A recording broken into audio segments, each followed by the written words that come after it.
if you can hear anything in the background, that is just because there's a sport show going on downstairs that is unfortunately out of my control. But it does mean that, sorry, more people coming in. Yeah, anyway, yeah. So sports social downstairs, but they shouldn't be too loud, so we should be okay. So what qualifies me to be, sorry, more people coming in. Slight chaos, but it's okay. Right. What qualifies me to be talking to you about your interviews? So a lot of you might have heard of a company called MedDent Network, which is essentially one of your like largest companies for medical school admissions. I worked for them for about 2 years, which went really well. Did a lot of prep with interview students, and then I also tutored about 10 students privately to medical school offers. All did really well. Was really proud of it. And then last year I also started my own tutoring company, so I hire other tutors. And again, we've actually managed to have a 100% success rate with our students. So yeah, I'd like to think that we do know what we're doing. And it is actually a really manageable challenge for you guys. I also created MedDent.ai, as mentioned, which is just that link there. And I came from the kind of school, like I mentioned earlier, where help was really minimal. So I had to learn how to, I suppose, manage myself and manage interviews completely independently. I wasn't someone who was coached through, which actually was quite a nice learning curve. And I learned a lot, and I'm looking forward to telling you all about that. So here are learning objectives. So we're going to look at the when, the how, and the where of interviews. So just the logistics, basically. The difference between MMIs and panels. Resources to help prepare you guys. What you need to master, both in terms of basic skills and more complicated skills. And then we're also going to do a slight mock interview simulation. The guys at your MedDent Network have been really kind and just sort of, yeah, we're going to use the MedInterview AI platform, resources on there to help you guys have a small mock. But I do appreciate that it won't quite be as, yeah, it's quite different to do it on your own, obviously. What we're going to do is get everyone to contribute and hopefully build up some answers. But yeah. And then we're going to go over some important structures that you'll hopefully just sort of base everything off of, and then finish off with a Q&A. And there's someone else trying again. Okay. Right. So, sorry, it's quite hard trying to manage letting people in and teaching at the same time. So when are your interviews most likely going to be? They are basically any time from November. So what happens is you apply for your UCAS, apply via UCAS around now. That will then get sent to the universities. However, your UCAT score doesn't go with your UCAS form. As I'm sure you didn't input it anywhere, you didn't, yeah, there's nothing about UCAS is related to UCAT. UCAT is sent independently by the company that organise it to the universities in about November. So once they have those scores, you can have an interview at any point from then. Because if you think about it, especially in like some of the cut-off unis where they have a specific UCAT cut-off, and that's how they decide if you make the interview or not, that those sort of setups are really good for having just a computer system that goes interview, no interview, interview, no interview, interview, no interview. And that means they can send out interview invites really quickly. So I thought it would be helpful to let you guys know how my process looked, I guess. So that's just a message from Ruby. Yeah, that's all fine. Right. So my Glasgow interview was in early December. And I remember at school, everyone being like, oh, no, it's February, March is when interviews are. And I had an email saying in 1 week's time, you have an interview at Glasgow. And thankfully, I prepared quite well up until that point, over November and October. So that worked out okay. But it's good to know that there are short notice. Sorry, again, I'm just having to admit people. Good to know that you do only get short notice occasionally, which is a shame, but also it works out well for people who've prepared because it's a good way to sort of set yourself apart from the crowd. Newcastle was in January for me. Again, quite notice. And then Exeter and Bristol were a bit later and with more notice, to be fair. So don't expect everything to be short notice. Just bear in mind that it can be quite, it can be hit or miss, and it's genuinely quite unpredictable. I know you all want an answer of when will KCL give me an interview, when will Bristol give me an interview. No one can really answer, unfortunately. So the best thing you guys can do is set a good interview foundation, nice and early on.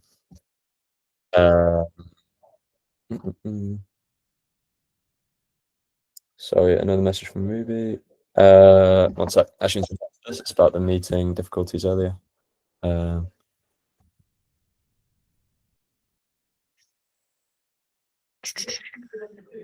Sorry, I think the person who organised previous meeting had some Wi-Fi issues. It makes my life a tiny bit, so I have to control everything whilst also teaching you guys. But anyway, yeah, so that is when your interviews are most likely going to be. So, yeah, anytime, November to April.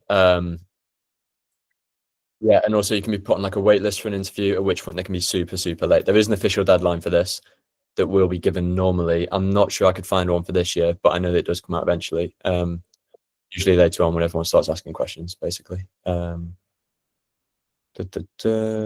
Sorry, again, they're just... Okay, so apparently a new link's been sent out for the meeting, but I think we should just carry on as we're doing and let people come on in as they do. That shouldn't affect you guys who are on the group chat. It's just people who are coming in by email. Right. So how many people pass medicine interviews? So what I always find with the students that I tutor is they do the UCAT, which is like ridiculously hard exam. It is awful. I'm sure you guys all know. And you've done really well to get to where you are now. But what you need to appreciate is that it's not smooth sailing from here out. When it comes to medicine interviews, they are hard because if you think about it, it's the people who did really well in that UCAT. And then, yes, they've worked really hard. They've done this massive thing that you can only do once a year. And now they have one final hurdle. They are going to prepare really, really hard. And at the end of the day, you are competing against these people. So you need to bear in mind that interviews are not your nice little easy formal thing that you do at the end. They are actually quite hard to get through for a lot of people. I know a lot of people at the uni right now where I am only got maybe one offer, maybe two post interview. And if you think about that, that's really easy, or really could really easily be converted into 0 offers if they had slipped up at any point. So not to stress anyone, it's more of a keep going, because if you've got to this point, you're doing really well. So just keep your momentum going, if that is all okay by you guys. So some med schools will be a 50% acceptance rate and upwards. I think a classic one was like Edinburgh. It was really, really hard to get an interview at Edinburgh, at least when I applied, because they prioritize Scottish students, which might work really well for some of you. But I know as an English, it really doesn't work that well. However, yeah, so sorry. So this means that about 80 to 90% of people got an offer post interview, which is great, but it's only because it's so hard to get in. So a small portion of you will have that sort of lucky scenario, although don't rely on it too much. Whereas some of you will have more normal UCAT scores and will be looking at acceptance rates closer to like 10, 20, 30%. Common ones like Liverpool. I know Liverpool, sorry, I'm just admitting more people. I know Liverpool really made it quite hard in interviews, and their strategy was low academic / UCAT threshold, high interview requirement, and that's just their way of doing it. So do bear in mind that just because you've got an interview somewhere, it is not going to be easy. Yeah, and that bottom bit is quite important. If you're going for those high cut-off unis, don't assume it's going to be really easy to come in the top 60% and get an offer. Everyone who has gotten a top 5, 10% UCAT score is very switched on most of the time. So yeah, just bear that in mind. So let me just admit a couple more. Sorry, I have a bad feeling it might be like this for the next 10, 20 minutes, but thank you for bearing with me, guys. So when should you start to prepare? In short, about now, to be honest with you. I think interviews are the kind of thing that you should be doing little and often. It's not going to be like UCAT where you're sat at your desk trying to get out 10, 15,000 questions over a month. It's nothing like that.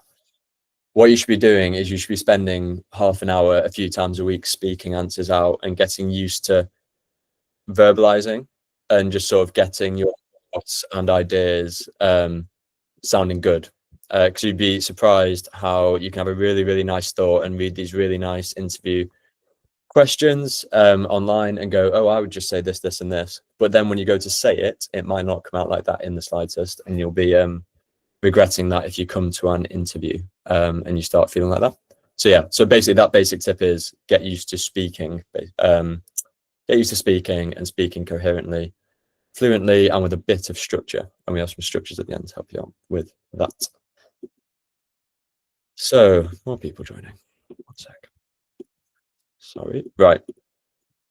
So how to prepare. These are my top tips in terms of basic strategies. Firstly, revise your personal statement. Some universities won't read your personal statement. Some universities won't read your personal statement when you send your UCAS form in, but will then read it when you do an interview, for example. So I know Newcastle was a classic one of that, and there'll be plenty more. This is just the ones I've experienced with. I know that they would essentially not look at it, give you an offer for an interview, and then you go to the interview and they'd pull up your personal statement and say, why did you say this? Why did you think this? Or they'd target a question that was very clearly meant to drag out what you said in your personal statement.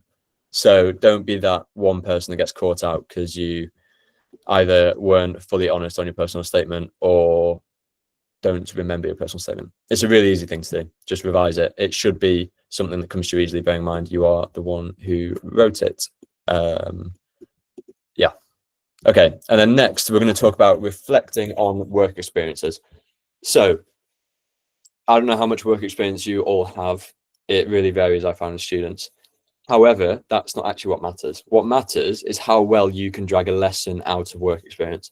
So I was at the hospital in Bath doing like an open day for sixth form students of the day. And so many parents came up to me and went, how, like, should I get work experience with a surgeon, a GP? Where should I go? Honestly, doesn't matter as long as you can reflect. So I did a GP, a hospice, and a primary school, essentially as a teaching assistant. And what I found was the one that I benefited the most from in interviews was the primary school, because I'd learned so much and I'd reflected. Whereas with the GP and the hospice, as a 17-year-old, I'd gone and thought, this is cool. I'd quite like to do this as a career. And then, oh, wait, I don't have anything to pull out of it. Or I don't know how to say how I learned from it and what I would do differently in a scenario as a result of seeing this on work experience, for example. So yeah, you just need to be able to reflect, and there is a structure at the end that we'll go over, and there's some articles I can point you guys towards for that. So yes, make sure that you can reflect on work experiences and make sure you can drag out a learning point, because what will be a common thing is you'll be, say you get asked about how, what's a good one?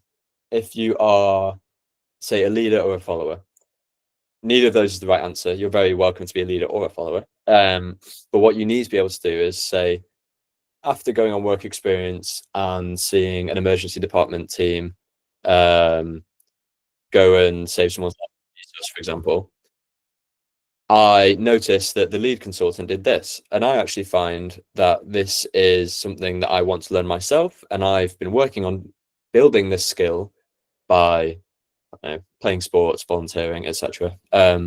What you need to be able to do is get your work experiences, drag out exactly what you learned, how you built it, and then you need to eventually sort of round it off by going, and I think this will make me a really good doctor or med student because So I know that was a bit waffly, but basically make sure you know exactly what you saw on work experience, make sure you know exactly how it developed you as a person, and make sure you know exactly how that will make you a better doctor or medical student. And that's sort of also on this next point. So building up a skills log. What I need is for you guys to all have a bank of, these are the skills that I'm really good at, these are the ones that I'm not great at, and these are the ones I really, really need to work on. Because all of those aspects will be questions. Sometimes you'll be asked, what is your, I don't know, it'll be like something like, tell us about a time when you failed. And you'll need to say, I failed because I had poor leadership skills, for example. and then you'll refer to your skills log, remember why you had poor leadership skills, and hopefully by being able to show that you can reflect, you will, sorry, admitting someone else, you will be able to, yeah, pull up a really coherent answer, hopefully. So make sure you're reflecting. And again, I have a proper structure for this in a bit, so that should help you guys out quite a lot. And again, that bottom bit, as we mentioned earlier, was just mentioning that do half an hour a day or half an hour every other day. Don't try and cram every single thing into 1 week, for example. That just won't get you anywhere, really. Okay, so that isn't our whole how to prepare. That's just sort of a brief overview. So here are some resources that I would recommend using to help you guys out. So I've split it up into free and paid. I get this is a widening participation thing, and I am massively for that as someone from a similar kind of background that really needed that. So yeah, I've hopefully given you quite a few options here. So we have the UCAT people. I know that sounds like they just do UCAT, but actually they have a really nice bank for about, I think it's 350 questions, massive list, and it's a really good way to get some sort of inspiration for what sort of questions you'll get, which is really handy. And then you have YouTube, which is also really handy. I'm sure a lot of you used it for UCAT. Yeah, so a good one. I think Medic Mind do some quite good videos, the company that I used to work for, on how, say, how should you approach an ethics question? How should you approach a professionalism question, for example? Because as much as I'd like to teach you guys every single structure right now, there is a lot to learn. So we can't quite cover that in an hour. What we're trying to do right now is get you guys feeling a little less blind when you go in to starting revision. And next one is friends and family. I get this one isn't quite as simple as it sounds, because I mean, I personally don't come from a medical family. My parents work quite a lot. I don't really, or didn't back then, have much time to get them to interview me with, if that makes sense. I couldn't drag them away from their work. So if you have the facilities, say an older sibling, even a younger sibling, parents, then it's great to get them to ask you questions. Although do bear in mind that they might not 100% know what an interviewer is looking for. So for example, just because you have an auntie who's a doctor, she might not quite know what a 2025 medical school interview should be structured like, what it should be asking, what they should be critiquing, etc. Everything's changed quite a lot over the last few years. So yeah, so friend and family is great if you can get it to work, but slight pinch of salt. Most of it's about you producing a coherent answer and getting used to speaking to people. MedInterview.ai, again, we've actually put a lot of effort into free resources because we don't want people to be held back. So we have a lot of blogs on hot topics, on and on interview technique. So the hot topic articles are essentially, what was the recent one we wrote? I think we wrote one on, like, say, the Mental Health Act re-amendments, or one of our staff members did the other day. So stuff like that, or Harold Shipman is a classic one. Just really common hot topics that you guys are technically supposed to know when you apply, when you sit your interviews. Yeah. So there's loads of free stuff on there, and we hope to consistently update it as well. Sorry. Sorry, it's a bit of precious flu. But yeah, so have a look on there for our free blogs and everything. We do write them all the time, and they're pretty up to date whenever we can manage to fill them in. Paid wise, these I've gone for the absolute cheapest things we can find from a unbiased perspective. Medical school interview book is really good. You can usually pick them up on eBay quite cheap. Give that a look. We've got one person joining. Right. Okay. So yeah. So like I said, paid resources, interview book, really good. You can get cheap on eBay. MedInterview.ai, if you guys fancy it, you're very welcome to explore that yourself. And mock interview days, if you can get them. So your school might organize a MMI or a panel interview for you, which can be pretty helpful. Although again, bear in mind that a teacher a school might not quite know what a medical school is looking for. They might, yeah, I know my feedback that I got back at school wasn't the world's most helpful. But do bear in mind that, again, any opportunity to speak to people in an interview setting is just really valuable, regardless of the feedback that you get afterwards. It's just important to get in front of people and, yeah, start speaking. And then this bottom point, so yeah, there's just a chat there saying that we have a admin member somewhere.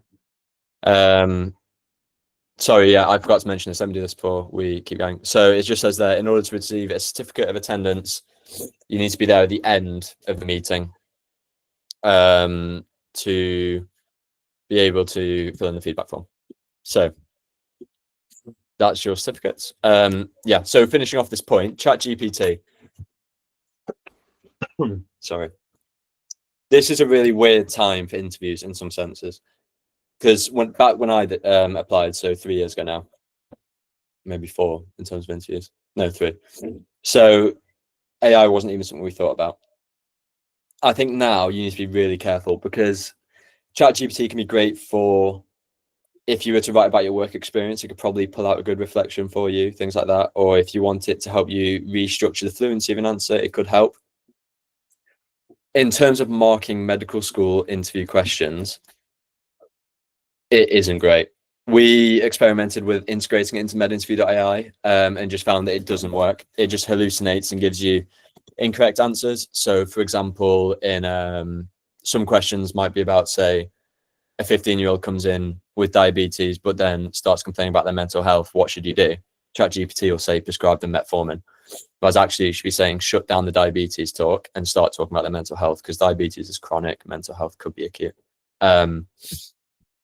So yeah, so bear in mind, ChatGPT in terms of marking is not ideal, and just take it with a pinch of salt.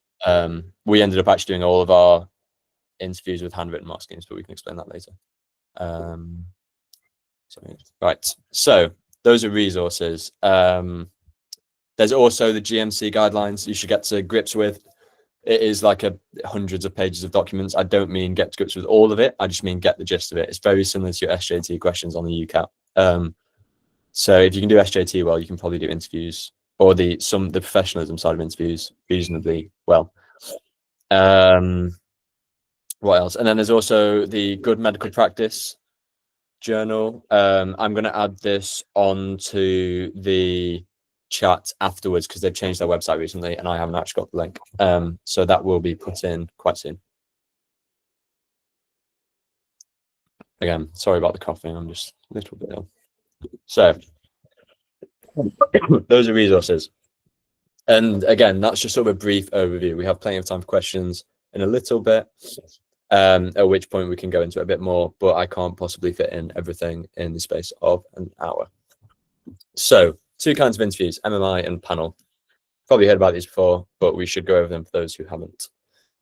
So MMIs are multiple mini interviews. Typically, you'll get 5 to 10 interviews, and they're about 5-ish minutes long. And what's really important, guys, and you have to, yeah, this is good information to know, is that you should be able to speak for about 5 minutes on every question. As in uninterrupted, they aren't going to bounce back. So what do you think about this? It's not often like that. Usually you're expected to fill in the 5 minutes. Otherwise the interviewer quite literally will sit in silence across the table from you. Some universities will be more chatty in terms of interviews, but especially in terms of like MMIs, get good at being able to speak for 5 minutes about an answer, which is actually surprisingly easy once you get used to it. But you do need the practice to get used to it. So yeah, MMIs are your most common format. You will find most of your interviews of these. I had 3 MMIs and 1 panel, the panel being Glasgow. Yeah, and then you'll get a variety of stations. So say there's 5 stations, you could have one on ethics, professionalism, motivation, communication skills, and problem solving. And it could go where your ethics one is about, what's the question we're doing later? We're doing one on I've forgotten. We're doing an ethics question later, and we'll go over that. But yeah, ethics could be anything, like organ donations, could be abortions, euthanasia, that kind of thing. And then say our professionalism question, it would basically just be an SJT question. A communication question could be a role play actor. So I know this will be like horrifying to a lot of you. I hated the idea of it, but they might put in a actor. So I had one interview where I went into the room and there was a little old lady and she basically was an actor who pretended they had dementia, and I had to get them home to the, so I was checking my text in case it's anything important. No. Right. So yeah, so it was an old lady who was an actress who was pretending she had dementia, and I had to get her home to her house, or make a plan and sort of safeguard her and safety net her. But the point was, it was more how I could communicate with her, and not not freeze up basically. So if you can find a mate who really likes taking the mick of it and being an actor, then get them to pretend to be a patient, a vulnerable person, even a colleague. Sometimes like colleague disagreements can be role play stations. So yeah, so bear in mind that they can pop up in MMIs. And then I've forgotten the other ones we did. We did motivation. So yeah, they could ask you, why do you want to do medicine, for example? That one's avoided a bit more nowadays because so many people prepare answers for it. But we can go over some questions in a bit. I've got a list of all the rogue questions I got and the normal questions I got. So also important to note, this will mirror your OSCE exams. I forgot what OSCE actually stands for. Not many med students actually know. But it's basically how our exams are done in a role play sense. So we'll go in and do a clinical exam and maybe explain a condition and treat someone. And that's all examined. So that is what your multiple mini interviews will look like. And what you need to get really, really good at to do on an MMI is get a good first impression. You need to be able to walk in, and this poor person who's sat there and seen 200 students before you needs to go, oh wait, I want to listen to this person. So you need to get really good at doing that. And obviously in an MMI, you need to be able to do that 5 to 10 times over every time you meet a new person. So get very, very good at doing a first impression, because all you have to do is get this person to like you for 5 minutes, which you would like to think isn't that hard to do. Someone else is joining. Sorry. Right. This is what an MMI could look like. Sometimes it's just desks in a room as well. It's not always this intense. The one I had was like this. So you'll rotate room, and each one is a different interview question. And the idea is that you don't get biased points of view and things like that, because you have different examiners. And they can be anyone. They can be from med students to doctors to, as I said, actors, actresses, to, I think I had a scientific research on one of mine. I had a clinical psychologist for one of mine, actually. That was another one. That was quite intense. It's not exactly the kind of person you want analysing you. But anyway, all works out. Right. So the way you guys are going to get the most out of this talk, because it's so much to cover and so hard to structure, is if you ask me questions. So do you have any questions about MMIs? Shoot now. It could be about structures, what it feels like. Yeah, go for it. I will give it a couple of minutes and see if anything pops up. I think there's a chat feature, or you're very welcome to speak over the microphone as well. Up to you guys. So, no, more people. Right. So, good questions, guys. Nice. Yeah. So, right, let's start at the top. So that's Armin, and hopefully I didn't butcher that. So yeah, like I mentioned earlier with the skills log, I probably explained it quite poorly because we weren't focusing fully on that right there and then. But a skills log is essentially a book like that. You are going to make, ideally, I don't have a book on me. You can make a table of skill, where you saw it on work experience, where you've practiced it yourself in, say, sports or extracurriculars, and then why it benefits doctors at the end.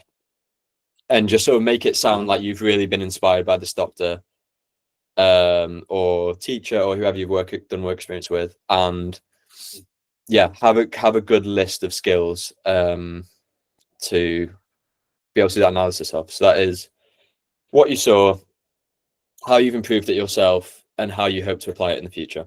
Just that nice cycle. Again, we'll show you some structures in a bit. So yeah, I think classic ones like teamwork, leadership, communication, empathy, critical thinking, organization, yeah, just sort of your general skills. I can always make up a little bit of a, yeah, I can maybe send some more people. Right. So Bristol MMI, same as any other MMI really. I think we technically actually, it was more like 2 panel interviews. So it was a 2-station MMI, which is a bit unorthodox, but not really any different. It was good. Again, MMIs, the nice thing about them is between unis, they're all quite similar. Yeah, so just in general, yeah, MMIs, they're a bit stressful. But once I'd got my first one done, which was Glasgow, which was actually a panel, to be fair. But once I'd had my first interview out the way, if you start to be able to enjoy them, you will have a really good time. I actually really enjoyed interview season. I felt like I'd earned my spot, and I like medicine personally, so I quite like talking about medicine, and just sort of, yeah, in a non-ego-y way, like showing off a bit. You need to want to show off how good you are, because I'm sure all of you in this room deserve to be in a medical school. You just need to be competitive and go, right, I'm going to show them how good I am. So I think a big thing about mindset is mindset. A big thing about MMIs is mindset, which we'll go on to talk about in a bit. MMIs online versus in person. This is good. I was going to talk about this in a bit, but we can do it now. So if I was online, I personally need to think differently because I do a lot of my things in person. So right, if I'm here, I have my little screen with the PowerPoint up at the top of my screen here, top middle.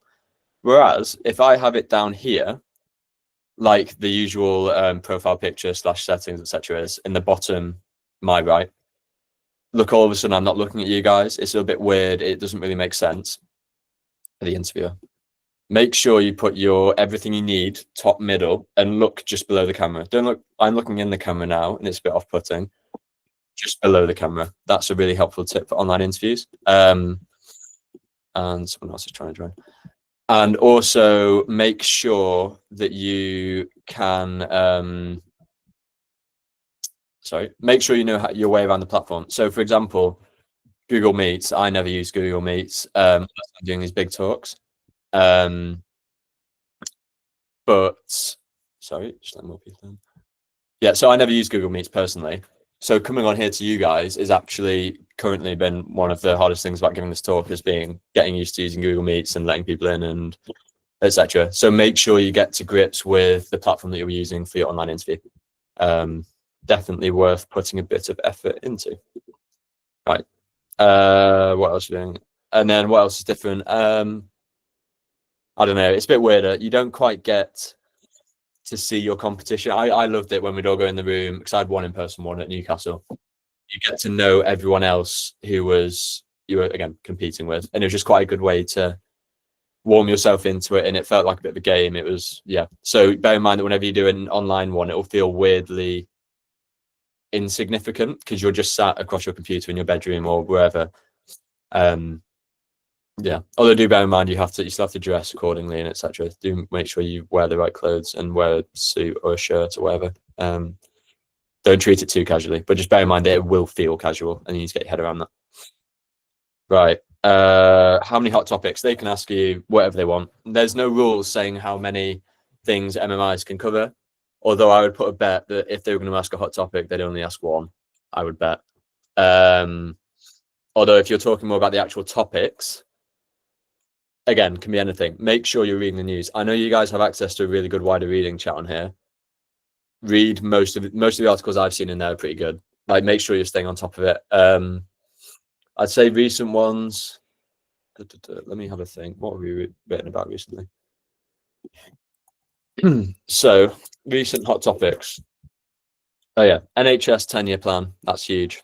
We have an article on that at medinterview.ai. Completely, there's no paywalls or anything. There never will be. It's all free for you guys. The decriminalization of abortions was this year. There's the maternity care failures. So that's on sort of quality of care and maternity wards. That's quite big, bit complicated, but big thing. The legislation of legalization of assisted dying is another big one that we've had this year. That I would bet one of you at least will have to answer a question on that. Physician associates is a big one. Have a read on that. Again, guys, I'd love to cover all these in one session, but I don't quite have the time. But I'm sure we can come back another day and chat. AI in healthcare is huge. Junior doctor strikes, especially now with the competition ratios for getting specialty jobs. So I don't know how many of you know this, but I think, so say you wanted to be sorry, I'm just next one in. Oh, please work. Right. Say you wanted to be a emergency medicine doctor. That used to be a competition ratio of what's 1.4. So for every place, there was 1.4 applicants. This year, it was 14 to 1 because of quite a few bottlenecks in the system. So be aware of that, because they'll want to know that you know the like pitfalls, downfalls of everything. Sorry, I'm just struggling to let this person in. I might have to just leave it. Come on, right. Yeah, so junior doctor strikes in terms of foundation posts, learn that. And then also, anyone heard about Trump's Tylenol thing? So Tylenol is the same as paracetamol for you guys before you mix up the two. So that's really important in terms of like social media use and politicians getting involved with healthcare. So read up on Trump saying that Tylenol causes autism, because it does not, but is also a really thing to say. So I'm sorry that's a bit rushed, but that's the ones off the top of my head. Where are we up to? Yeah, so usually on a question, it'd be one main question per station. So they'll ask you one big thing. They might ask follow-ups if you're in a sort of friendly uni. There's no way of telling which ones will or won't. So yeah, one main question, or there's a theme is probably the better way of saying it. So they'll want to know what you think of, let's say, a hot topic. That station will be based on that. So if I froze up and didn't know what to say, what's really important to know before you sit the interview or each individual station, you'll be given a minute of thinking time. So hopefully you can come up with something in that minute, first off. And then second off, I think this is part of the whole game. This is something you need to be good at. Because again, if you're a doctor and a patient asks you something, and you'll get so many weird offhand comments from patients, even as a med student, you need to be able to think on your feet and just come up with something. And you're allowed to say, I'm not 100% sure, technically. Which is what a lot of people say to do. What I actually would say is sort of fake it till you make it. Just sound really confident. Try and route it onto something similar, like slightly derail, but not 100 miles off. I know that doesn't make a whole lot of sense when it's said like that. Sort of.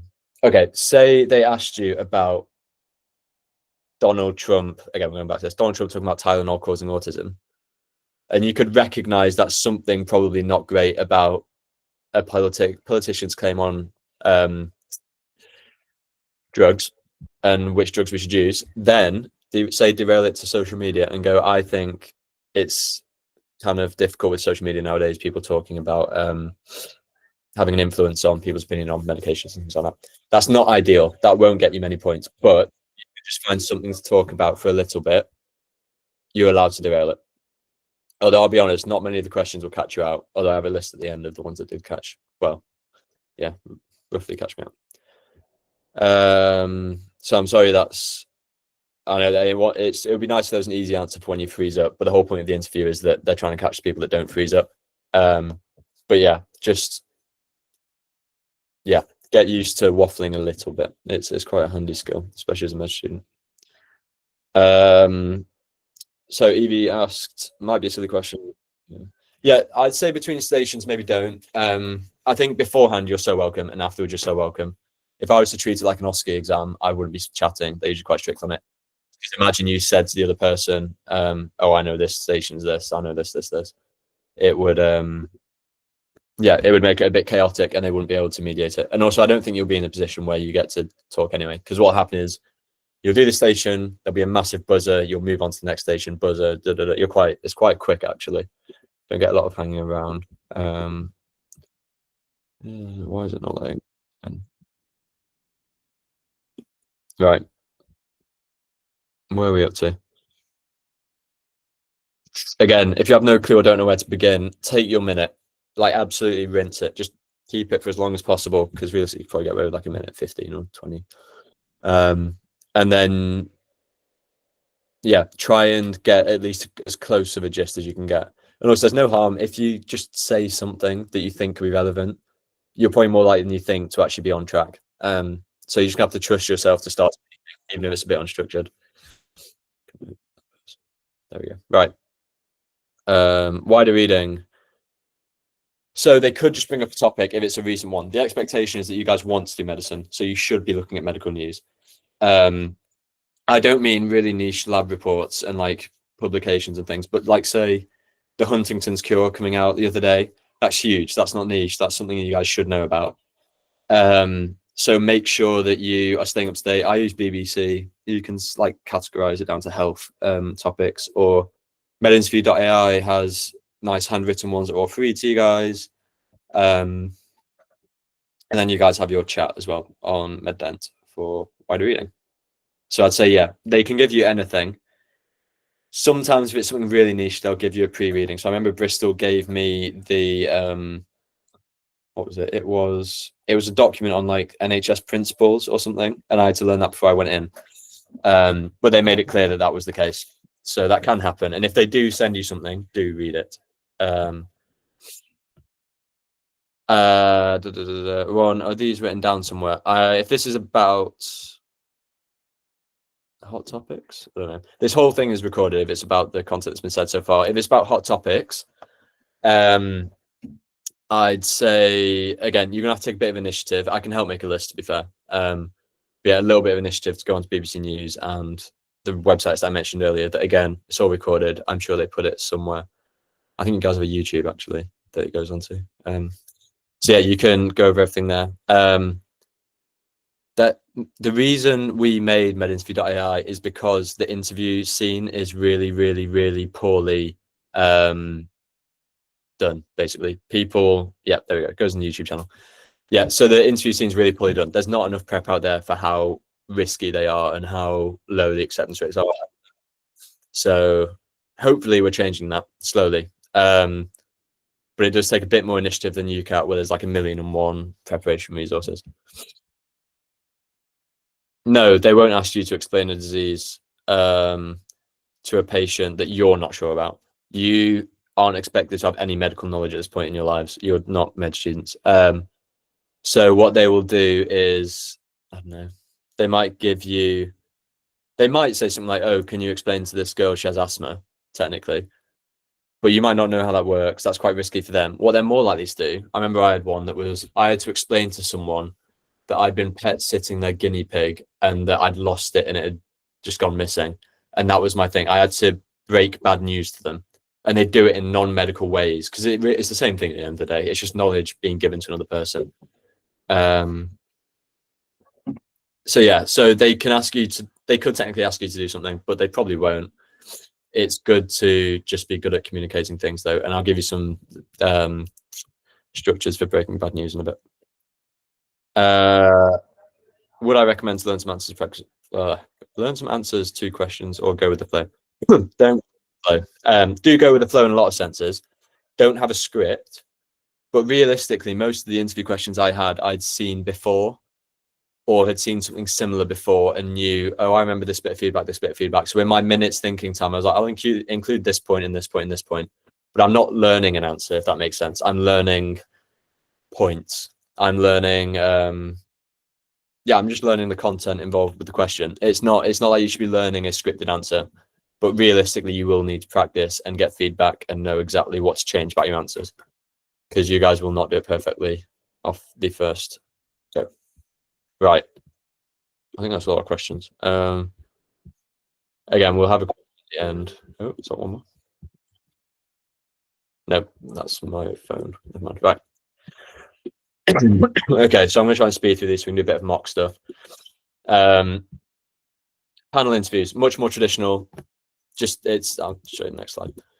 it's like this. It's an interview with some people sat across there. It's the same kind of questions minus maybe role play, because if you think about it, it's quite hard to do a role play in that kind of scenario. But typically the main difference, a lot of people think they're so different, and they're like, yes, they are not the same. But the main difference is just that you need to be able to maintain rapport. So by rapport, we mean having a good relationship with the interviewer. So you should be able to, over 30 minutes this time, get them to like you, rather than quick first impression, first impression, first impression, first impression. So just bear that in mind. Make sure you're smiling, make sure you're having eye contact, make sure you, when you go in and they go, oh, how are you? Don't just say good, like a lot of people seem to do. Go, good, how are you? And just get them flowing. It's a normal person who just probably wants to chat to someone. Make sure that you are being a nice person and maintaining that rapport, and not, bear in mind that if they like you as a person, you're much more likely to get your mark points. Obviously, if you say something wrong, it will be wrong. It's just those borderline points you want to be capitalizing on. Right, any questions about panels? I know that's really brief, but in my opinion, there actually isn't much of a difference between MMIs and panels. But you guys might have questions that I've not thought of before we go into some mock practice. I'll give it 30 seconds or so. More people. Right, so that's your panels.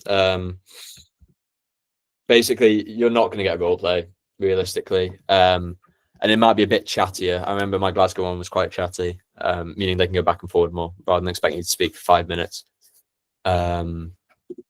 So I'd say, that is your difference between panels and MMIs. It's actually not as significant as most people think. I didn't prepare any differently for the either, personally.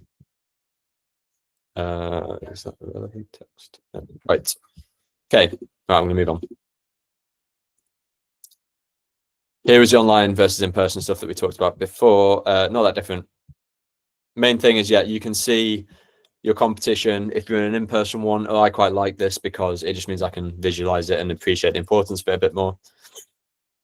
But I get it can be quite people dependent. Body language, travel fatigue, and having an uncomfy environment, to be fair, is quite hard in person sometimes. I was quite lucky that my only in-person one was Newcastle, and I'm from up north anyway, so it was only a couple hours in the car.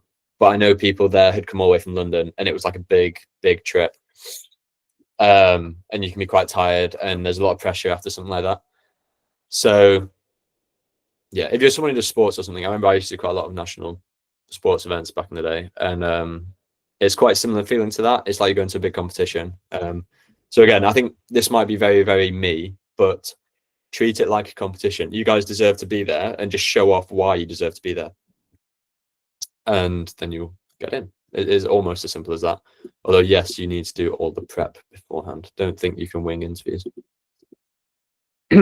Skills you need to master. So, basics.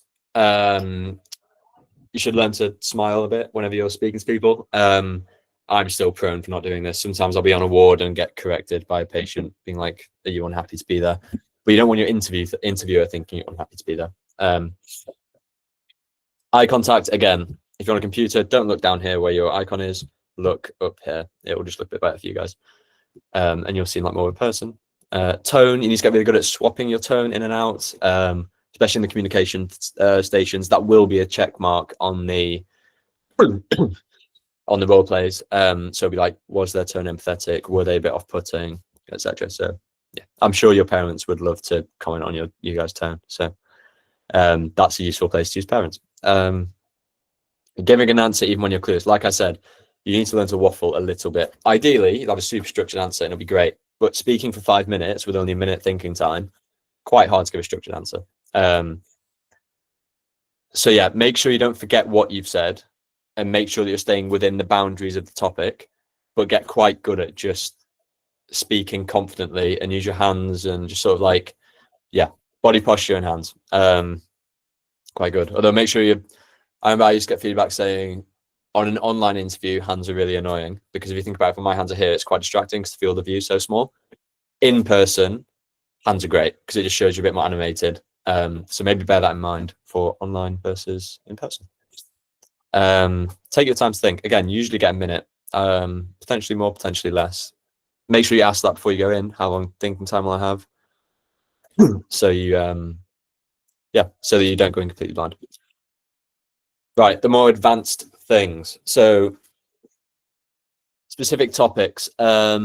This is mostly referring to hot topics and ethics questions.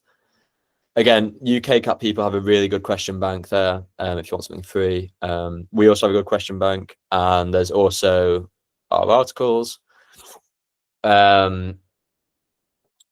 Yeah, ethics is a bit easier. You can probably just Google medical ethics questions, and it'll come up with a really good set of topics. The hot topics are a bit harder because they obviously are constantly coming out in the news, so people aren't documenting them as well.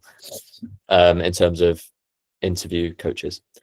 So yeah, ethics, just Google it. Hot topics, use a bit of initiative, and yeah, go and read the news basically. Ethics meaning things like abortions and euthanasia and privatizing the NHS and etc. Although you could argue some of them are hot topics too. You need to be able to speak for 30 minutes to an hour. So today I've had a cold all day, and my throat feels like absolute sandpaper right now. And if I hadn't done a few of these already, I would be very keen to go back to bed and keep being ill for the day. So you need to get used to being able to speak for 30 minutes to an hour. Because once you've done it a few times, it's all right. And again, any chance you get to do a mock interview, take it. Because really, some people charge like £150 for one mock interview for an hour of your time or half an hour of your time. You don't need to do that, but there will be loads of little opportunities that are either cheap or free that you can take. So never say no to an opportunity to speak to people about your interviews. Sorting out your headspace despite difficult MMI stations. This one's particularly important in MMIs. So because you jump from station to station to station, you don't get much time if you've had a catastrophic station 3 to then sort yourself out before station 4. What you need to appreciate is that the person you're going to doesn't know you messed up the pre. So yeah, so make sure you're appreciative of this, and that your previous answer has no bearing on your next answer. So don't stress too much. This is mostly a headspace thing, and you'll only really learn this once you've done an interview. You just need to have it in your head that it is okay to do badly, and most people will mess up a question or two. Not everyone. Depends on the uni, depends on the people, but be good at sorting your head out. We've mentioned this bottom point already. I'm not going to go over that again just because of time. Trying to stand out is particularly important. So you should be able to have something about you that's special. So I remember I got asked, what makes you different? Or it was maybe more along the lines of, why should we take you more than someone else? And what I said was, I really enjoy a night out, which sounds really, really random to a lot of you who will be really stuck into A levels. And I was too back then, of course. But I then justified it as, which means I'm not all in on medicine. I'm not all in on academics. I'm not someone who's going to burn out for you. I'm also someone who's going to be able to have a good chat and a laugh with a patient. So why don't you take me instead of the person next to me who's got 5 published papers but can't speak to a patient for their lives? What they want is someone who patients will enjoy and also someone who'll cope. But you need to bear in mind that because you've made it so far already, you're all academically excellent. There's no trying to stand out academically. You can't do that anymore. So find something that makes you stand out, that's either a skill or a quality or something like that. Make yourself someone that patients want to see and speak to, and also someone that your interview wants to see and speak to. And also if you pick up on something like, I'm quite into my running. I can't remember. I think I noticed one of my interviews had like a Garmin watch on, and we started speaking about running and things. So if you can pick up small things about what your interviewers might like, or you can take a guess, does help. But yeah, so try to stand out, and bear in mind, it does not have to be academic, your points, because you've already hit those hurdles so far. That's what the rest of the process was about. This is about you as a personality and a person. Here we go. Yeah, so why do you want to do medicine? Again, you can say you want to help people, justify it really well though. I remember mine was, I'm a competitive person. I really want to keep pushing myself, and this is my way of doing it. And I also quite like people-centered jobs. So that was my way of doing it. Just make sure you have an answer for that. We did the second one. What is your biggest weakness? You need to find a way to be critical of yourself. Big part of reflecting is doing that. So make sure you know, this is back to the skills book, make sure you know your weaknesses, strengths, etc. That bottom point sort of Just flagged it. Right, road questions I got. I'm not going to go too much into the answers of these, so I haven't quite got time. We need to do a few mock questions. We'll only do 2 or 3 of them. But yeah, so here are the road questions I got. What are the challenges associated with having a diverse community at university/medical school? This was a really, really random question, and I have a mate who also got the same question, and we still to this day don't quite know what they were intending to get out of this. But it is a question. So again, I didn't know what to answer, but I waffled a bit and got away with it. Because obviously it's quite easy to offend someone in that. Yeah, it's quite easy to, go the wrong way accidentally. Although, well, let me read the question. What are the challenges associated with having a diverse community? Yeah, it's trying to push people into a corner. Because obviously there shouldn't be any challenges with having a diverse community. If anything, it is what we should be aiming for. So convinced me not to go to this medical school was one that I got. I had to list 5 points to them on why I didn't want to go there, which was actually a really good way of checking that I knew what I was getting into. So I just talked about their placement locations. I talked about their style, how I didn't like that. I talked about how I didn't like the city as much as some places, etc. You just have to find a few different things to talk about. But you should know the pros and cons of the uni you go to. You don't want to be able to just show off them that you really like it. You need to show off them that you know what you're getting into. So that's a good one there. Sorry, we're rushing through these. We don't have loads of time. Should you give the organ transplant to the elderly lady, the prisoner, or the alcohol-dependent patient? Short answer to this is probably the prisoner, just because you can't have any predispositions in them, and they're probably the most healthy to take it. An elderly lady won't survive surgery. An alcohol-dependent patient probably won't be eligible for a transplant. But what they want you to do is to show off exactly why you think these things and show your structure. They don't just want an answer. They want you to speak for 5 minutes, going through every option. I think there was also a couple of other patients you could give it to in this one, but I couldn't quite remember. And when is it okay for a doctor to lie to a patient? So I had this one, and so did another mate. And my mate said, oh, when they're on their deathbed, it's okay to lie to them. It makes them feel better. He didn't get an offer. I said, I don't know. No, I didn't say I don't know. I said, I don't think it's okay to lie. And they went, are you sure? And I went, yes, I'm sure. And he went, have a think again. And I went, technically, if they're a really, really young child, you could, because they don't have capacity. But I stuck by my thoughts and feelings, and it worked out well for me, and I got the offer. So sometimes it's okay to say, I genuinely don't agree with what you're saying, because it might be a test, potentially.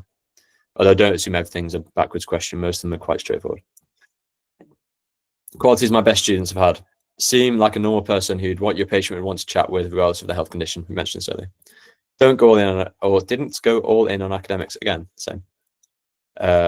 We did the third point. And fourth, took their time. So don't use your 1 minute of thinking time. Don't rush your speaking. So I've rushed a lot of this chat now because we've been a bit short on time, which is unfortunate, but it is what it is. I would have much rather had a slower, more structured approach, which would have been great. So that's just a good example of when you should, like, why it's better to take your time. Is we could have gone over a few more things, and yeah, but it's all good. We will do it another day, I am sure. Right, let's do a mock. We'll go over structures in a bit. So, any questions? Shoot them out now whilst I get the mock up. And the mock should only take. We won't spend 10 minutes doing it probably. But yeah, give me any questions you've got.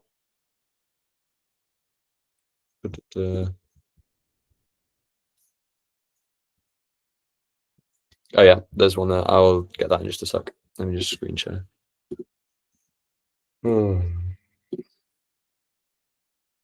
Right.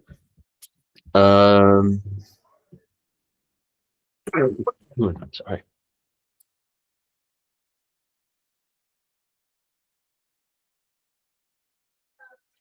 Yeah, you're very welcome to use the same work experience whenever you want to. They appreciate it's hard to get work experience, and it benefits people from medical families more. So yeah, you're very welcome to use the same work experience. As long as you can reflect on it and bring out the right things, they shouldn't mind. Practicing your self-recording. Great. Yeah, good. Cheap way of doing it. What I'm about to show you works really well as well. So do stick around for what we're about to show. It works really well. And the mock we're using is completely free to everyone. Yeah, recording works, but again, that's more for like, am I doing eye contact? Am I seeming confident, etc., etc., etc. That's not for content as much.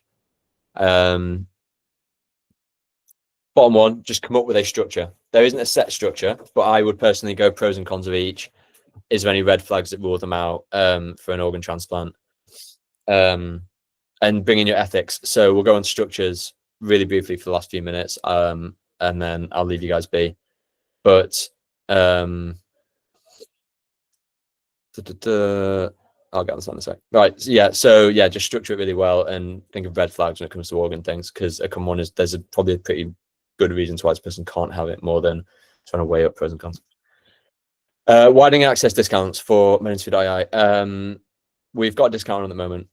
Technically, it's on the main page. But actually, as someone from a background where we didn't get a lot of support, we've put it down to the absolute minimum price we can possibly do. There is a competitor we have who charges £50 a month, which is I'm not allowed to talk about pricing of our app just because it's widening participation community. But I promise you, it's not £50 a month. So yeah, we've got it as cheap as possible. If I went any cheaper, I'd be paying out of my own pocket, which as a student I can't quite afford. Yeah, but there's a discount on the webpage right now, which is gone next week or soon. I can't remember. There's a date on there for when it goes. So do have a look. And also, if you get 3 months, it actually works out quite cheap.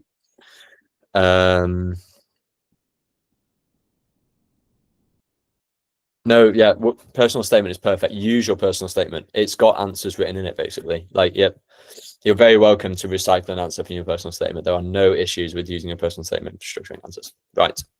Okay, right, let's get this going. So this is our app. We're using Mach 1, completely free to everyone to use. So I'd actually recommend that you guys this evening or tomorrow go and do the questions we're about to do yourself and see what you get.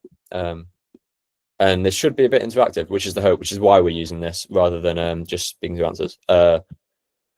Mock interview, basically you just answer questions, it'll grade them, you'll get the gist as we go through. So, patient wants to discharge themselves against medical advice. What would you do as their doctor? What I want you guys to do is put in the chat points, and we're going to fill it in together, and I'll give you feedback. So what would you do if a patient wanted to leave the hospital, even though you as the doctor didn't want them to? Right. If you drop any points, listen to their concerns. Good, great, perfect. With this, you can speak to it as well. I don't know if it'll work whilst I'm on presentation. I can try. So I would listen to their concerns. For example, I'll type them in for the sake of it. But yeah, you can speak to it.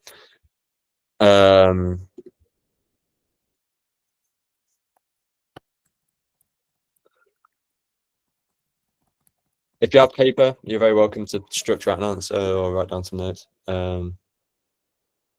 I'm actually just going to copy and paste some of these in because it's the easiest one to do. All right. Some of you might have done this before, to be fair. We have quite a few hundred users now, so it might actually, I've realized, be a few of you guys who already know the answers. Sorry, I'm just getting them. Right.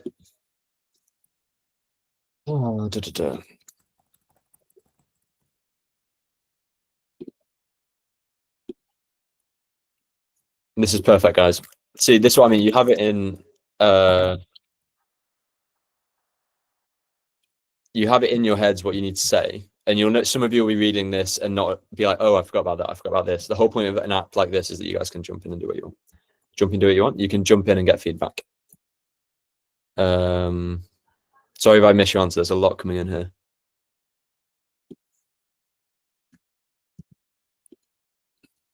Hopefully there's something you guys miss as well so that we can talk about it, but we'll see. Right.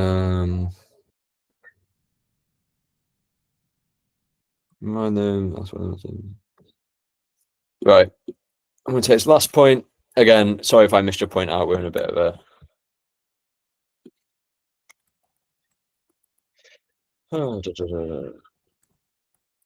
Right. Submit.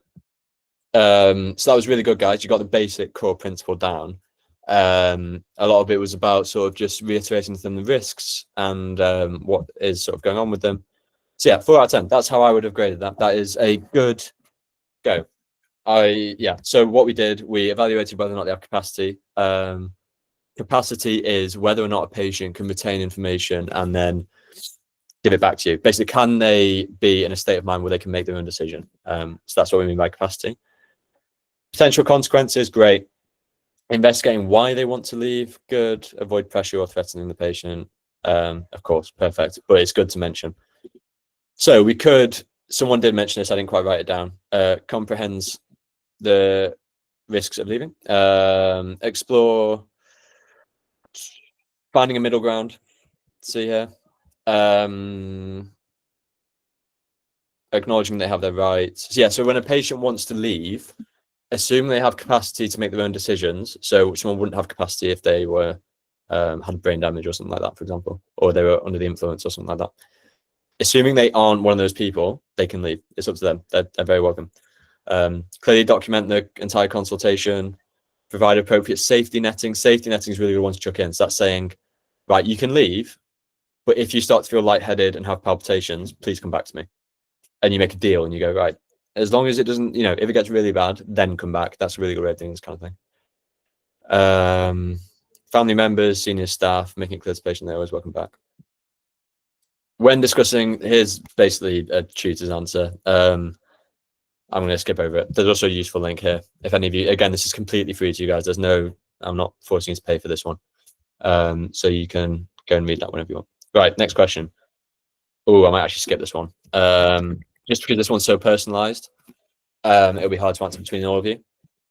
But make sure you, in questions like this, the thing I notice people slip up on the most is they don't answer every part of the question. So there's 3 parts here. Make sure you hit every single one. And biggest weakness, don't give a like half-assed, oh, I think I could probably be better at this. Be quite honest. Don't do something, don't say you don't have empathy, for example. That would be quite bad. But maybe say, I really don't like public speaking. And then say, but I'm doing this to fix it. So if I hit I'm unsure, I can't go to the next question to answer this one. So give it a second. The whole way this works is it compares written mark schemes to your answers. So it compares A to B. That's all it does. It's not AI marking your answer. It's AI comparing your answer to a mark scheme that's written by our tutoring company, which is handy and a bit more accurate, hopefully.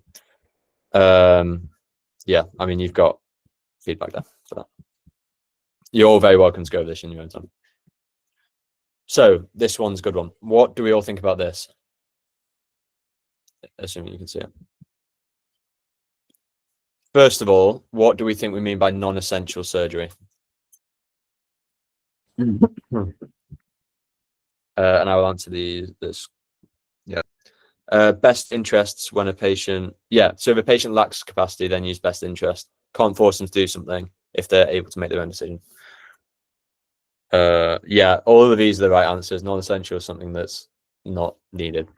Well, that's literally the definition. But cosmetic, elective. Watch out for the word elective. You do get elective surgery in the NHS, so like a hip replacement is technically elective. But yeah, cosmetic would be the right word. Surgery that isn't intended to imminently save a life, maybe not imminently, but more just isn't needed. So say aesthetic or something the NHS is deemed to be too expensive, things like that. Okay, now, do we think the NHS should provide these non-essential surgeries? Why don't we give a few answers for that?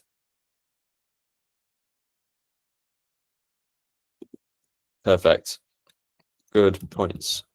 Right. Let's go.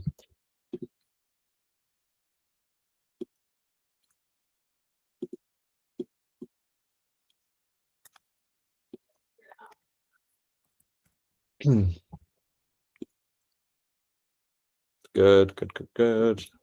You're getting the main thing here. I've got a small point to make in a minute, but we'll get onto that. Talking about justice. Good. Whoever's already done their prep on interview pillars. We'll talk about that as well in a sec. Oh. Right, I'm going to go with this for now. That's sort of a collection of your answers. So what this is, a lot of you are saying the same things, which is perfect. That means you're saying the right thing. Problem is, they can't accept all of you. So hopefully, did that give it? Yeah, 4 out of 10 again. So again, we've got this. I think I might have not pasted all of your answers, so if there's something missed, that's my bad. Like someone mentioned something about resources, so that's yeah, if we paste that in, that would have been hit. Basically, this list of red things is your way of getting a slight bit ahead of people, because you don't want to come across as everyone else. So in terms of this question, yeah, so we have finite resources in NHS, unfortunately. That does come into it. Finite resources which could be spent somewhere else. Address budget constraints. So this more means like in terms of suggest a alternative. So maybe say, oh, if we increase tax, then we could do this, for example. Equity and fairness in access. Impact on waiting lists, workforce planning, surgical capacity. Role of private healthcare, could we push them onto there instead? And then a small thing, just structure it a bit more logical progression.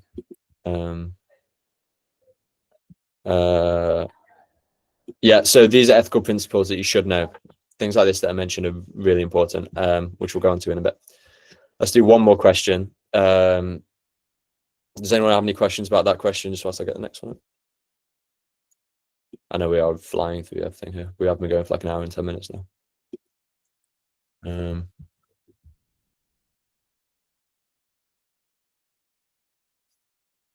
Yeah, cool. Right. Okay, this one. Let's do this last one and see what you guys think of it. Just give me answers or points, bullet points.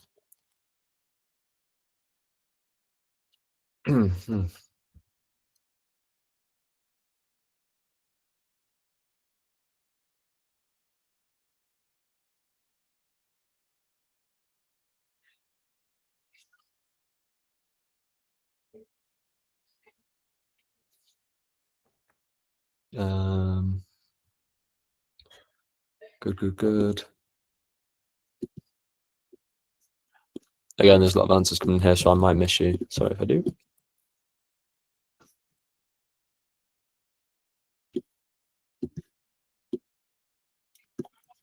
Good point to note on this is if it transcribes your voice not great, like say a word mixes up, which could be dependent on microphone quality, could be dependent on the word itself, things like that. It's trained to ignore that, and it will sort of guess that it was a transcript, although it doesn't happen that often. Uncertainty in these conversations. Right, I'm gonna stop taking answers there. I know there's not many on the screen. If you said something and it comes up as something we could have done better, then well done to you guys. So in terms of situations where you do not have a clear answer, you just need to be honest, basically.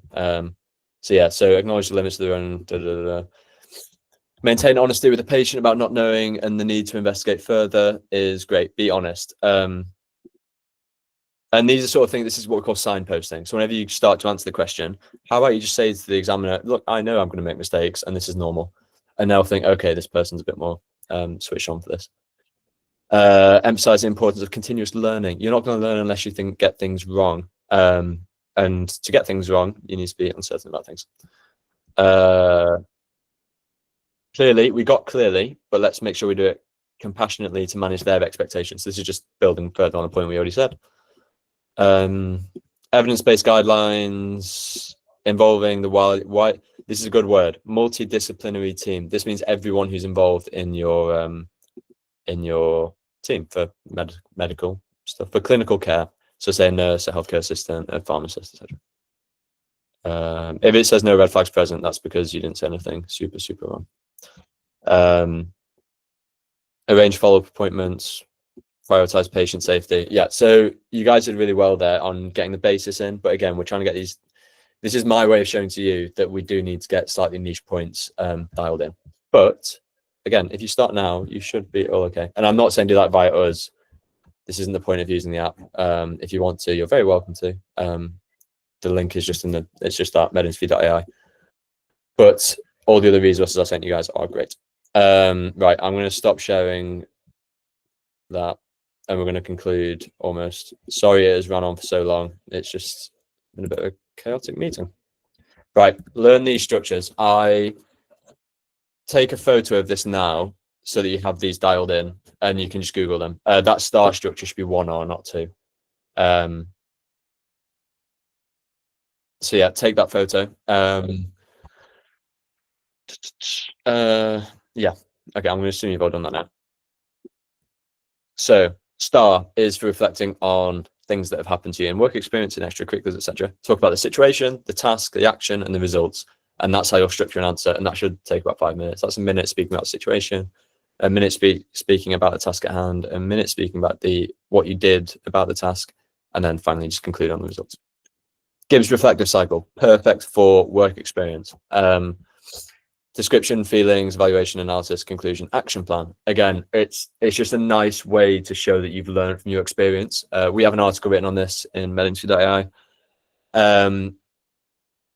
Yeah, it's just a nice way to have a bit of structure when you're thinking. Maybe use this to make your skills journal / work experience reflections more than using it in an interview, if that makes sense. But yeah. Spikes, this is for breaking bad news. This is explaining how you should set the scene. So first, make sure you're in a good setting. Make sure you're sat in the right place, in the right room. You're not doing it in a busy waiting room. You're not doing it in a car. You're not doing it somewhere bad. Make sure you're in the right place. Then perception, make sure you know what the patient knows before you go in, if you can. So say you might have another colleague who's already spoken to them, etc. Just so you know what to treat it like. Invitation, invite them to you for bad news. Unfortunately, yeah, you're just gonna have to invite them. You can't just deliver bad news. You have to, yeah, invite them in. Knowledge, give them your knowledge in a kind and compassionate way that's also simple. We call them layman terms. They're easy words for people who are non-medical professionals, and that's a really good word to know. Layman, Layman. So yeah, give knowledge in layman's terms. Show your emotions and empathy. Once you've given the knowledge, you sort of console them, and then finally come up with a strategy / summary. So either summarize to them what's happened, or come up with a strategy moving forward. And that's how you should break bad news, roughly. This will be taught you in medical school as well.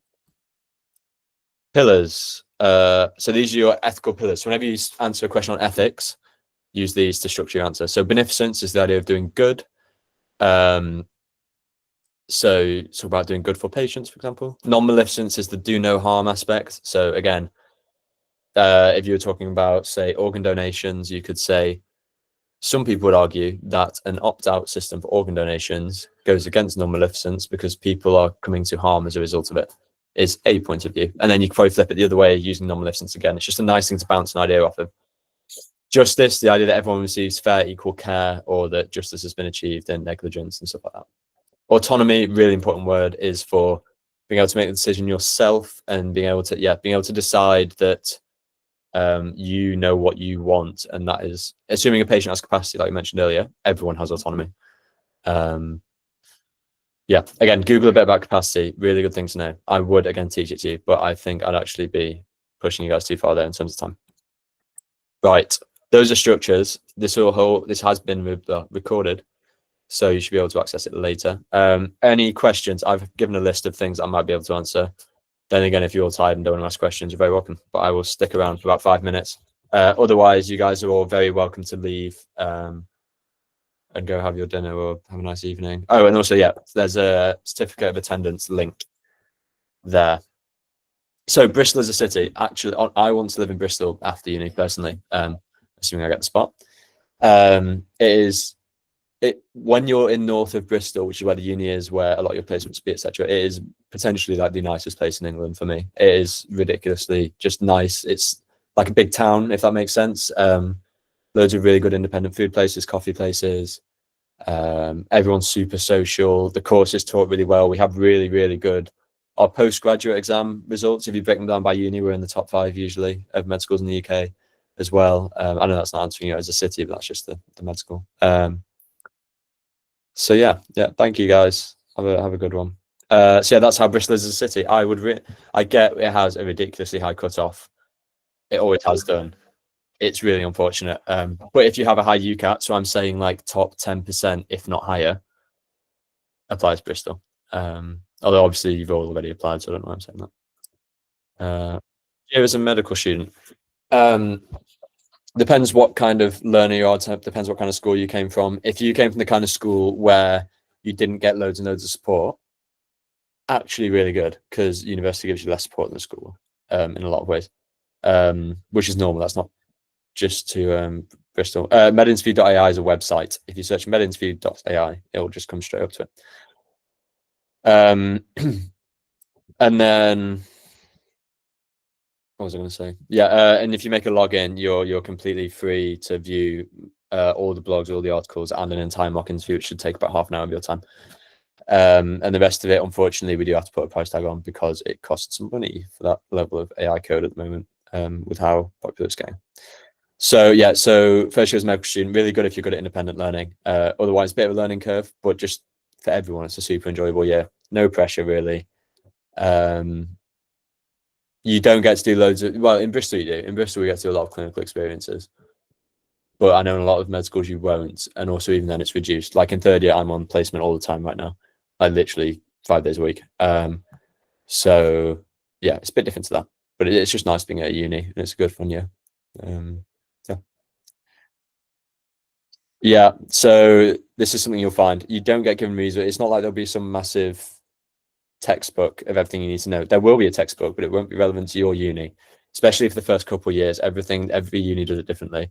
Once you get to third year and onwards, it's a bit easier and there's more resources. But no, first year, do your notes well so that you have stuff to go back to. And then, yeah, and also you'll make mates. Having mates makes revision so much easier because everyone finds some sneaky resource somewhere, and you can share. Lectures and placements are timetable differently. The university schedules replacements for you, so they won't clash, which is good to know. And also, yeah, so the first 2 years have been mostly lectures with a bit of placement. Years 3, 4, 5, at least at Bristol, are all placement. Narrowed down unis. So I got my 4 offers. I knew I didn't want to go to Exeter just because it was too small for me. And then Bristol, Glasgow, and Newcastle. So in my year, Glasgow was 2nd in the UK, I think. Bristol was 4th or 5th. And then Newcastle was more midfield. But I really like Newcastle as a city, and it's closer to home. And then, yeah, so I really like Newcastle. And then I changed my mind and went, I want to go to Glasgow because it's more academic. And then realized I didn't like the city of Glasgow as much as Bristol. And eventually, the most important thing, I realized that I'd actually be very, very, very happy living in Bristol for 5 years. And I'd stop caring about the academics. I like the course structure as well, that helps. But choose somewhere you want to live, ideally. It makes it so much easier to have a nice time and not burn out. And yeah, it's nice being, it's a bit more motivating to be somewhere you like. Some of you will be obsessed with London, I'm sure. Wasn't my thing, but if you think it's somewhere where you'll study really well, go for it. If you really like Manchester, go for it. I'd say based on the city, because at the end of the day, you'll become a doctor no matter what, really. Yeah, that's all I can say for that.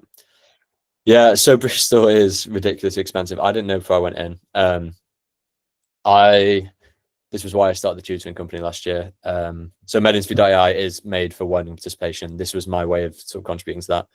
Tutoring company has been quite a good way of me making money. But yeah, rent, I'd say you could probably expect to be paying, where I'm living right now is 170 a week. And a lot of people will say that is cheap. Not cheap, but that's a good deal for living in a nice place in Bristol. No, did I say 170? Yeah, I meant 170 a week. So just to give an idea, and the halls have gone up in ridiculous costs for no reason. So yeah, Bristol is unfortunately a really expensive place to live. And to be fair, as a med student, you'll be in first year, you'll be able to have a part-time job, but you always make sacrifices having a part-time job. So it depends if you'd rather be somewhere cheaper. And yeah. Sorry if that was a bit waffly. Question I struggle to answer. That classic, when is diversity a challenge in a medical school? Was a hard question for me. Just in the sense of it's like, what do you say? It's not like there's no, I've not got a wrong answer in my head. It's just, how do I structure that? I think what I did was I took my time, spoke a little bit slower than normal because I usually speak quite quickly. And yeah, I think just, if you can break everything down, picture like, what do you call it? Like a flowchart. So start with the question. There's this aspect of it, this aspect of it, and then within that aspect, I can talk about this. Try and think like that. Sometimes you get given paper whenever you're preparing for the answer. Not all the time, though. So don't expect that. But if you can, just think like a flow chart. Think, I'm going to cover this aspect, then this aspect, then this aspect, and work from easiest to hardest. That's the best I can give for struggling to answer an interview question. Yeah. Right. Any other questions?